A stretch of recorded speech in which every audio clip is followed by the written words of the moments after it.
Professor Nageshwar గారు చేసినటువంటి ఒక వ్యాఖ్య గురించి ఇష్యూ రేజ్ అయింది. జస్ట్ చిన్నగా మనం ఆలోచిస్తే, కొంచెం వివేచన, కొంచెం ఆలోచన పెట్టి ఆలోచిస్తే క్లియర్గా తెలుస్తుంది. ఏంది ప్రొఫెసర్ నాగేశ్వర్ గారు ఏం చెప్పారు? అమిత్ షా, జనసేన నాయకులు పవన్ కళ్యాణ్, నాదెండ్ల మనోహర్ మధ్య జరిగిన చర్చకు సంబంధించి అన్నారు. ఆ విషయం లోపల జనసేన కానీ టీడీపీ కానీ ఇంత ఉడుక్కోవాల్సిన పని లేదు, ఉక్రోషపడాల్సిన పని లేదు. ఎందుకంటే జగన్ మీద సిబిఐ కేసులు ఉన్నాయి. అరెస్ట్ చేయమని అడగడంలో ఒక డిప్యూటీ సీఎంగా, ఒక రాజకీయ ప్రత్యర్థిగా తప్పేం లేదు. ఈవెన్ మన తెలంగాణ లోపల కూడా కాళేశ్వరం కేసును సిబిఐకి ఇచ్చాము, ఇంకెప్పుడు అరెస్ట్ చేస్తారని చెప్పి ఇక్కడ ముఖ్యమంత్రితో సహా అందరు అడుగుతున్నారు. అటువంటి ప్రశ్ననే మీరు అక్కడ అడిగి ఉండొచ్చు.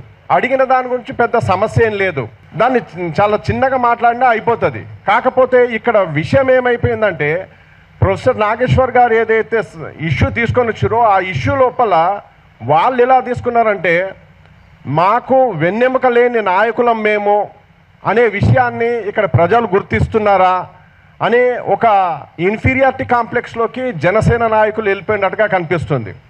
అటు టీడీపీ నాయకులు కూడా మనం అబ్జర్వ్ చేసి చూస్తే, టీడీపీ నాయకులు గతంలో ఉన్నటువంటి నాయకులందరూ కూడా చంద్రబాబు, పవన్ కళ్యాణ్తో సహా అందరూ ఢిల్లీలో ఉన్న పాలకులకు వంగి వంగి వెన్ను వంచి దండాలు పెడుతున్న సిచ్యుయేషన్ మనం చూస్తున్నాం.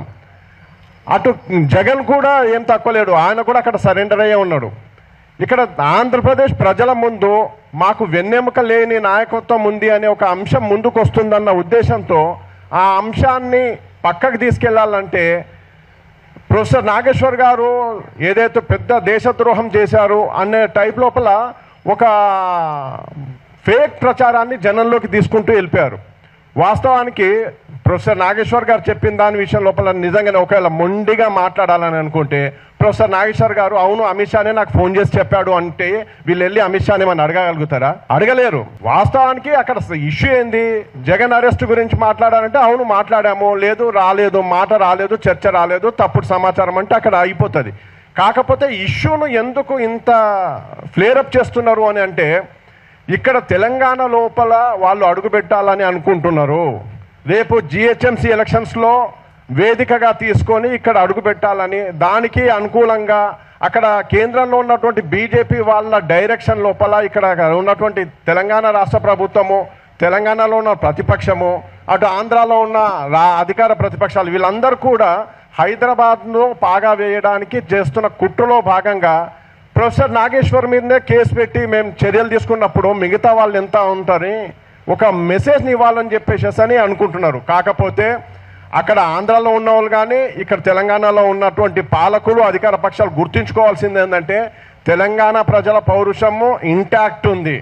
మీరు గుర్తించండి. అణచివేతకు దిగితే మాత్రం ఎట్టి పరిస్థితుల్లో సహించే ప్రసక్తే ఉండదు.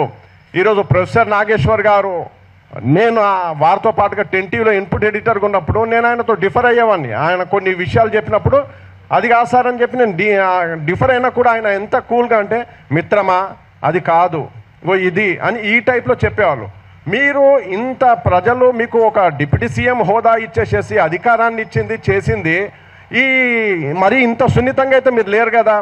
మీ ప్రతిపక్ష నాయకులు అక్కడ ఉన్న వాళ్ళు రప్ప నరుకుతామని చెప్పేసేసానంటే కూడా వాళ్ళ మీద కన్నెత్తి చూడడానికి మీరు భయపడేవాళ్ళు. ఒక సీనియర్ ప్రొఫెసరు ఒక మాట అన్నప్పుడు విశ్లేషణ చేసుకోవాలి, లేదంటే ఒక రెస్పాన్స్ ఇచ్చేయాలి, ఒక రెస్పెక్ట్తో ఇవ్వాలి.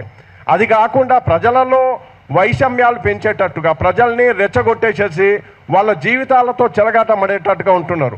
నేను ఈ సందర్భంగా జనసేనలో ఉన్నటువంటి, టీడీపీలో ఉన్నటువంటి వాళ్ళకు కూడా నేను ఒక సలహా ఇస్తున్నాను. ఏంటంటే, ఇక్కడ రాజకీయ నాయకులు, బేసిక్గా రాజకీయ నాయకులు వాళ్ళ రాజకీయం కోసము మీ జీవితాలను పణంగా పెడతారు.